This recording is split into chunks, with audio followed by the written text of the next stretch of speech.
लखनऊ से बड़ी खबर आपको बता दें, कैसरबाग में युवक को गोली मार दी गई। कोर्ट के बाहर युवक को गोली मारी है, वकीलों के ड्रेस में पहुंचे बदमाशों ने गोली मारी है। बड़ी जानकारी मिल रही है राजधानी लखनऊ से इस वक्त की बड़ी खबर, कैसरबाग में युवक को गोली मारी है, ये जानकारी मिल रही है। कोर्ट के बाहर पहुंचे युवक को गोली मारी, वकीलों की ड्रेस में बदमाश पहुंचे थे जिन्होंने गोली मारी है, ये बड़ी जानकारी मिल रही है इस वक्त की लखनऊ से। तो राजधानी लखनऊ के कैसरबाग इलाके का ये पूरा मामला, जहां एक युवक को गोली मार दी गई। बताया जा रहा है कि वकीलों की ड्रेस में पहुंचे थे बदमाश जिन्होंने इस युवक को गोली मारी। कोर्ट के बाहर मौजूद था युवक जिसे मौके पर गोली मारी गई है। ये बड़ी जानकारी मिल रही है इस वक्त की लखनऊ से। वकीलों की ड्रेस में पहुंचे बदमाशों ने युवक को गोली मार दी। कैसरबाग इलाके का ये पूरा मामला, जहां युवक को गोली मारी है, कोर्ट के बाहर मौजूद रहकर युवक को गोली मार दी है। वकीलों की ड्रेस में पहुंचे थे बदमाश, ये जानकारी फिलहाल अभी मिल रही है। बड़ी खबर लखनऊ से, लखनऊ में कोर्ट के बाहर एक युवक को गोली मार दी गई। वकीलों की ड्रेस में पहुंचे थे बदमाश, शुरुआती दौर पर अभी यह सामने आया है और इन्हीं बदमाशों ने इस युवक को गोली मारी। कोर्ट के बाहर मौजूद रहकर युवक को गोली मार दी।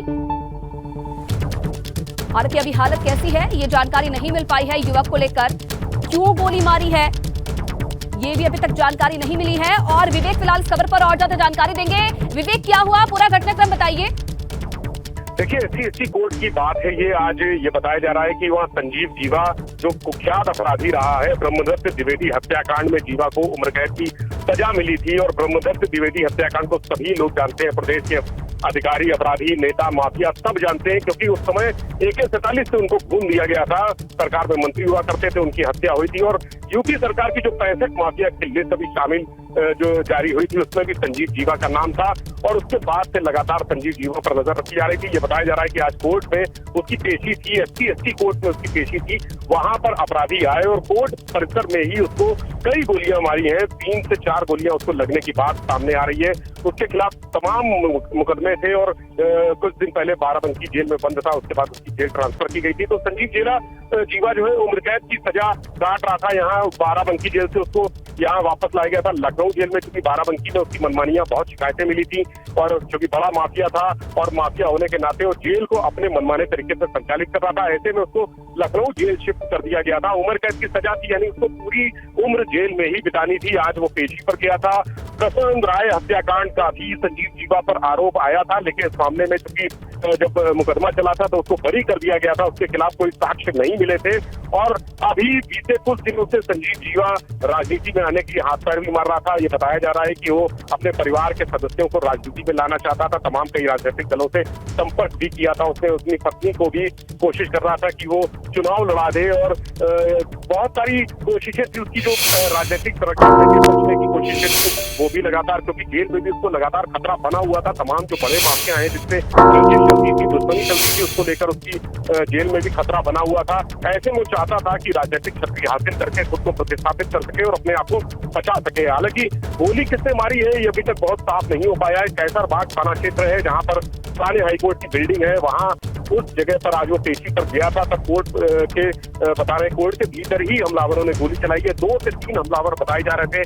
सेमी ऑटोमेटिक उनके पास पिस्टलें थी। कई गोलियां चलने से हड़कंप मच गया, वहां अफरा तफरी मच गई। वो इधर उधर भाग गए और जो सिक्योरिटी गार्ड थे, जो पुलिस को जेल से लेकर आई थी, वो भी अपनी जान बचाने के लिए छिप गई थी। उसके बाद हमलावर पिस्टल लहराते हुए वहां से भाग निकले हैं। किसी की भी हिम्मत नहीं हुई कि उनको रोका जा सके, उनको पकड़ा जा सके। ये तो बड़ी लापरवाही है, क्योंकि इससे पहले भी कई घटनाक्रम हम देख चुके हैं जहां पर वेश बदलकर बदमाश पहुंचते हैं, गोली मारकर मौके से फरार हो जाते हैं। ये तो बड़ी लापरवाही है कि कोर्ट में बदमाश पहुंचते हैं, वकीलों के वेश में पहुंचते हैं और गोली मारकर फरार हो जाते हैं। डेयरिंग वारदात है। हमने कई जनपदों में देखा कि दिल्ली में जैसे हाल में एक मर्डर हुआ था जिसमें कोर्ट में परिसर में घुसकर गोलियां मारी थी। इनकाउंटर हुआ था एक्चुअली, वो दोनों पक्षों में गोलियां चली थी और उसके बाद पुलिस ने भी जो बदमाश थे उनको ढेर कर दिया था। लेकिन यहाँ पर जिस तरह से डेयरिंग वारदात, दुस्साहसिक तरीके से वारदात हुई, उससे लॉ एंड ऑर्डर, कानून व्यवस्था पर भी सवाल उठते हैं, प्रश्न चिन्ह खड़ा होता है। जो लगातार चूंकि सरकार का फोकस लॉ एंड ऑर्डर पर है, लेकिन संजीव जीवा भले ही अपराधी था, वो बड़ा अपराधी था, उसके खिलाफ दर्जनों मुकदमे थे, उम्र कैद की सजा थी। लेकिन अगर कोर्ट परिसर में घुसकर उसको कोई गोली मार देता है इस तरह से, और 1-2 गोलियां नहीं, कई गोलियां वहां ताबड़तोड़ फायरिंग हुई है, कई असलाहों से फायरिंग हुई है, गोलियां चलाई गई है। उसके बाद गोलियां मारने के बाद बदमाश वहां से भाग भी गए सुरक्षित तरीके से। तो ऐसे में सारे सवाल उठते हैं कि आखिर पुलिस क्या कर रही थी और वहां पर जो कोर्ट का सिक्योरिटी पर था वो क्या कर रहा था, ये बड़ा सवाल है। और इस बात को लेकर कटघरे में है, प्रशिक्षण है, सुरक्षा व्यवस्था पर, इंतजामों पर, जो सिक्योरिटी की वो लगातार कटघरे में घिरी हुई है कि आखिर इतनी बड़ी वारदात हो गई और अपराधी को गोलियों से भून दिया गया। उसके बाद भी अपराधी जो शूटर थे, जो लोग थे, वो कौन थे, किस लिए मारा गया, क्यों मारा गया, ये तमाम सवाल उठ रहे हैं कि आखिर हत्या किस वजह से हुई है। क्योंकि संजीव जीवा की बहुत सारी रंजिशें पहले से थी और अब उसको गोली मारने के पीछे क्या वजह है, क्या कोई व्यक्तिगत बात है या फिर कोई गैंगवार है, इसे गैंगवार माना जाए या व्यक्तिगत दुश्मनी माना जाए, बहुत सारी चीजें हैं, बहुत सारे सवाल हैं। पुलिस अभी पहुंची है, इतनी बड़ी वारदात के बाद जब जानकारी मिली है, पुलिस पहुंची है मौके पर और छानबीन कर रही है।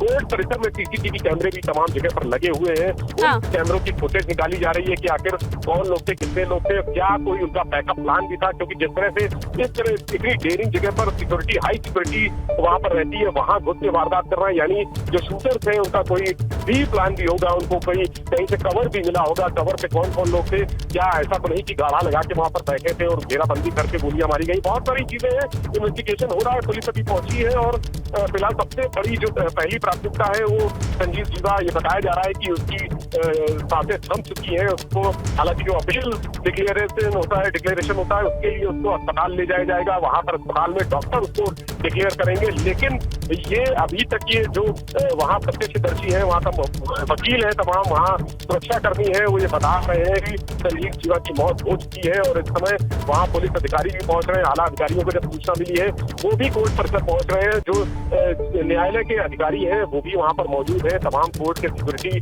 जो पीएसी पड़ी रहती है, वहाँ पर लगातार पैरामिलिट्री फोर्सेस की निगरानी रहती है, वो भी सारा कोर्ट को कवर कर लिया गया, घेरे में ले लिया गया। सभी आने जाने वालों की चेकिंग कराई जा रही है और हालांकि ये जो सांप निकलने के बाद लकीर पीटने जैसी बात होती है, लकीर पीटी जा रही है, क्योंकि जब सुरक्षा के इंतजाम होने चाहिए थे, जिस तरह से शुरुआत में संजीव जीवा जैसे बड़े अपराधियों को अगर लाया जाता है तो उनके लिए बहुत सारी चीजें ऐसी होती हैं कि सिक्योरिटी प्लान बनाया जाता है, उनके लिए एक कवर बनाया जाता है, वो कवर था या नहीं था, इसको लेकर भी तमाम सवाल उठ रहे हैं। लेकिन ये बड़ी वारदात है और हाल के दिनों में लखनऊ में जिस तरह से क्राइम बढ़ा है उसको लेकर भी सवाल उठ रहे हैं। क्राइम लगातार बढ़ता रहा है, यहाँ सरेआम गोलियां चलती रही है, लोगों की हत्याएं होती रही है और अब इतने बड़े अपराधी का कोर्ट जैसी सुरक्षित जगह के भीतर मर्डर हो जाना, उसको गोलियों से भून देना, ये बड़ा सवाल है, सवालिया निशान है अधिकारियों के ऊपर, लोगों के ऊपर। और इसको लेकर तमाम जो शासन प्रशासन के लोग हैं, अभी खबर मिली है कि गृह जो प्रमुख सचिव गृह हैं उन्होंने पूरे मामले की रिपोर्ट मांगी है। संजय प्रसाद ने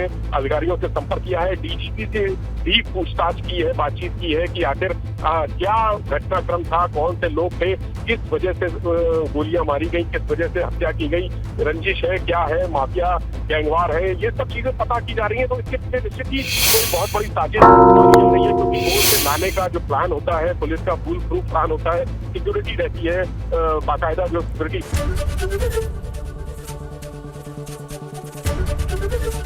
एबीपी गंगा, खबर आपकी, जुबान आपकी।